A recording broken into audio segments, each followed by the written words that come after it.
to get in Camiguin 10-minute tips! Mga Ters, samahan nyo kami sa bago naming adventure. Tunghayan natin ang ganda ng Pilipinas. At isa na dito ang Camiguin Island. Tara, lakbay tayo! Good morning mga Ters! Alauna pa lang ng madaling araw. Pero handa na kami sa bago naming adventure. Isa-isa naming sinundo ang mga kasamahan namin sa kanilang mga bahay. Parang hindi nga kami nakatulog nito lahat dahil sa sobrang excitement namin mga Ters. Bumiyahe nga pala kami mula sa Zamboanga del Sur patungo ng Camiguin Island. Kung kayo naman ay galing sa Cebu or Manila, sumakay lang kayo ng barko o eroplano patungo ng Cagayan de Oro City. Pagkarating ninyo sa Cagayan de Oro City, sumakay lang kayo ng bus patungo ng Balinguan Port. At dahil nagutom kami sa biyahe, may nakita kaming karinderya na nasa El Salvador lang mga Ters. Ewan ko ba kung bakit pag may biyahe, ang sarap humigop ng mainit na sabaw. Bebenta din pa sila dito ng mga sariwang hito mga Ters. 250 pesos lang kung ito'y sariwa mong bilhin. Eto na mga Ters, kain na tayo. Sobrang sarap ng sabaw, sobrang init. Eto nga pala si Rovelyn mga Ters, ang aming treasurer sa aming grupo. At pagkatapos naming mabusog, ito na naman, gugutumin kami sa mga babayarin ng aming paglalakbay. Syempre sa biyahe mga Ters, hindi mawawala ang kape. Sobrang sarap kaya ng kape lalong-lalo na pag umaga. Pa ng mga ilang oras mga Ters, ito na, nakarating na kami sa Balinguan Port. Kaya ayan mga Ters, dali-daling lumabas ang mga babaeng walang pahinga. At dami nga naming dala para kaming mga artista. Kasi naman, hindi pwedeng walang pang-aura. Ewan ko ba kung nangyari sa akin dito mga Ters, tingnan nyo na sa leg ko, may shawl pa. Para bang may pupuntang digmaan sa Korea. Yung ibang mga kasamahan ko naman mga Ters, sa packbag pa lang nila, para na silang nakukuba. Syempre mga Ters, pag kayo pupunta ng Camiguin, huwag niyong kalimutang magpa-register para makakuha kayo ng inyong QR code. Madali nyo lang itong i-search sa Google mga Ters kung paano makakuha ng QR code papunta ng Camiguin Island. At syempre kami mga Ters, dahil mga lokatsera kami, handang-handa na kami sa lahat ng oras. Ito nga pala ang tinatawag nating QR code papunta ng Camiguin mga Ters. Printed ha, para madalin mo na lang maipakita. Nagsipila kaagad kami mga Ters upang maipakita namin ang aming QR code. Pagkatapos ay pumunta kaagad kami sa ticketing booth para bumili ng ticket. And mga Ters, malapit lang sa may gate ang ticketing booth nila. Mula sa Camiguin Port patungo ng Ginsiliban Port, 359 pesos lang mga Ters. Ito, tingnan mo. Anong nangyari sa'yo, Ter? Sobrang bigat ba ng pinagdaanan mo? Lumaban ka dahil patungo pa lang tayo, Ter. At dito pala pinasulat ang mga pangalan namin at saka address. At sa mga taga-Bulacan dyan na may planong pumunta ng Cagayan de Oro, yan, ito mga schedule na nakita ko. Tingnan nyo lang na mabuti. Itingnan nyo na lang din ang oras. Pagbalik nga pala namin sa ticketing booth, nagbayad kami ng 5 pesos. Kaya siguraduhin mabuti na may mga barya kayo mga Ters para hindi kayo mahihirapan. Pagkatapos namin magbayad ng 5 pesos, pagdating namin sa loob, nagbayad ulit kami ng 15 pesos. At pagkatapos, syempre, nakapasok na kami mga Ters. At dahil alas 2 pa ang biyahe namin mga Ters, kaya dito kami nakaupo at naghihintay. Ito naman si Ter Dennis. O ayan, pinakita niya kung anong pinabaon sa amin ni Nanay, yung manugang ko. Shoutout nga pala kay Nanay Ellie na sobrang bait at sobrang mapagbigay. Ito naman si Ter Gaga mga Ters, sobrang busy kasi kakita ng AFAM. Maya-maya pa mga Ters, nagpa-picture na. Sigurado ako hindi magtatagal, makakabingwi talaga ito ng AFAM mga Ters. Hoy, Ter, bigyan mo naman si Alpha. Paghatian nyo naman yan. At sa wakas mga Ters, dumating na ang takdang oras ng aming paglalakbay. Pagsakay mo pa lang mga Ters, ipapakita mo na ang ticket mo. Dahil kung ang ticket mo'y nawaglit mo, siguradong sa dagat ang bakasyon mong mga Ters dahil itatapon ka talaga.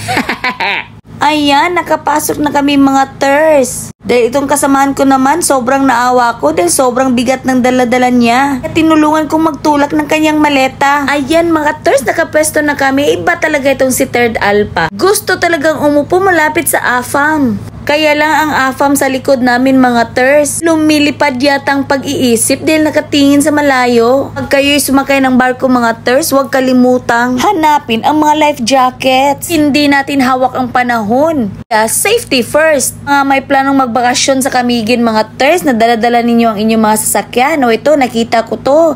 Tingnan nyo lang yan na mabuti. Kikita dyan kung anong klaseng sasakyan at magkano ang ibabayad ninyo pag isasakay ninyo ang inyong sasakyan sasakyan papunta ng Camiguin. Ito naman mga ters, Balinguan to Benoni, Benoni to Balinguan, at ang schedule niya at ang klase ng sasakyan at ang presyo nito. Hindi ko lang nagustuhan ang kantin nila mga ters dahil kakaunti lang ang tinda, walang ang tubig. Tatlo nga pala ang port papunta ng Camiguin mga ters, Mambahaw, Benoni at Ginsiliban. Ang ticket nga pala namin dito mga ters, Ginsiliban. Pero sobrang layo naman sa sibilisasyon. Kung sa Benoni ka naman, mas madali lang dahil malapit lang siya sa sibilisasyon. Kaya kung kayo'y pupunta ng Camiguin Island, doon kayo sa Benoni. 375 lang ang ticket. Kakaunti lang ang diferensya nila mga ters. At hindi pa malayo sa sibilisasyon. At dahil nga na wrong turn kami mga ters, akala ng tour guide namin nasa Benoni kami. Pero nandito kami sa Ginsiliban. Kaya ang nangyari mga ters, naghintay pa kami ng 30 minutes para masundo kami ng aming tour guide. Ang ito mga ters, tingnan nyo naman, kahit anong mangyari, hindi talaga maiwan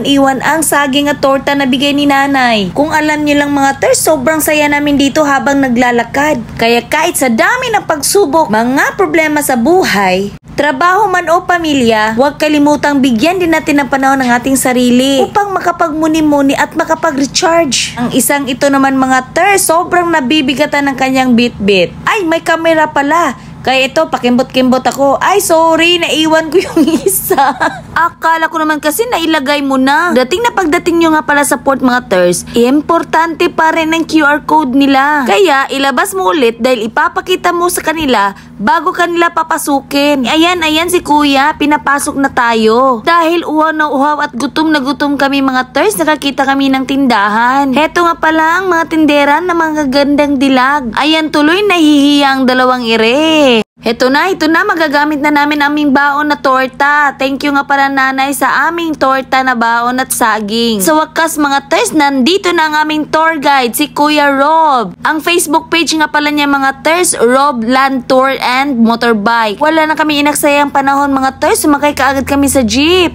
Kahit sa daan mga ters, tingnan nyo yung isa mga ters, gutom pa rin, kinain ng baon naming saging. Ano ba yan? Uulitin ko mga ters, kung kayo ay pupunta dito, dapat sa Benoni, hindi sa Ginsiliban dahil sobrang layo pa namin para makapunta sa sentro. Umabot yata kami ng 1 oras, ano ba yan? Mga ilang sandali lang, nakarating na kami sa Mambahaw. Siyempre, pwede bang hindi kami magpa-picture at magpa-video dito? Kaya ayan, uminto si kuya para magpa-picture kami dito at magpa-video. O yan, para kaming mga Miss Universe. Nakalinya kami pero hindi according to our nose, kundi according to our height.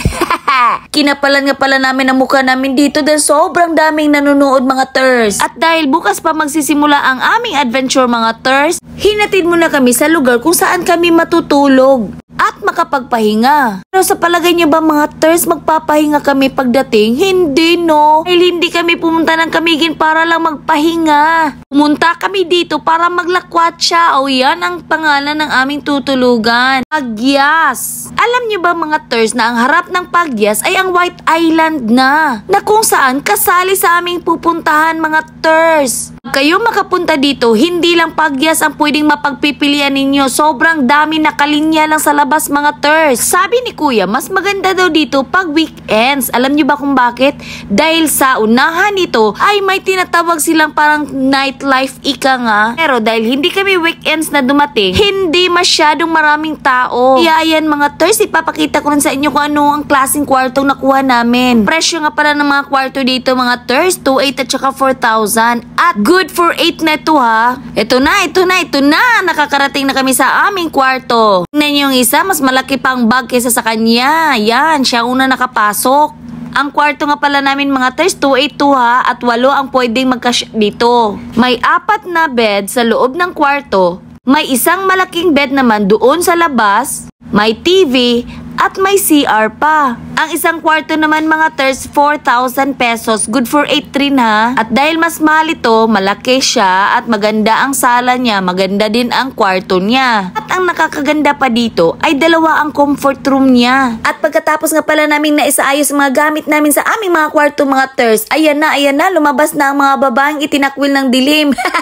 Dito pala kami magdi-dinner mga ters. Ito yung tinatawag nilang checkpoint. Marami daw tao dito, lalo-lalo na pag weekend. Ang presyo nga pala ng mga barbecues nila dito mga ters, 60, 40, 100. At para hindi ka mababagot sa kakahintay ng order mo, pwede ka maglaro dito, 5 pesos lang ihulog mo. At syempre, pagkatapos namin kumain, kailangan may dessert. Ito nga pala ang tinatawag nilang Camiguin ice cream. At hindi naman pwedeng hindi namin to tikman. Para naman may masabi kami kung anong lasa ng ice cream ng Camiguin. Meron din namang mga kainan doon mga ters na pang-aurahan, pang-sosyalan. Kaya lang, walang bakanting mesa at higit sa lahat, wala ring bakante ang aming bulsa.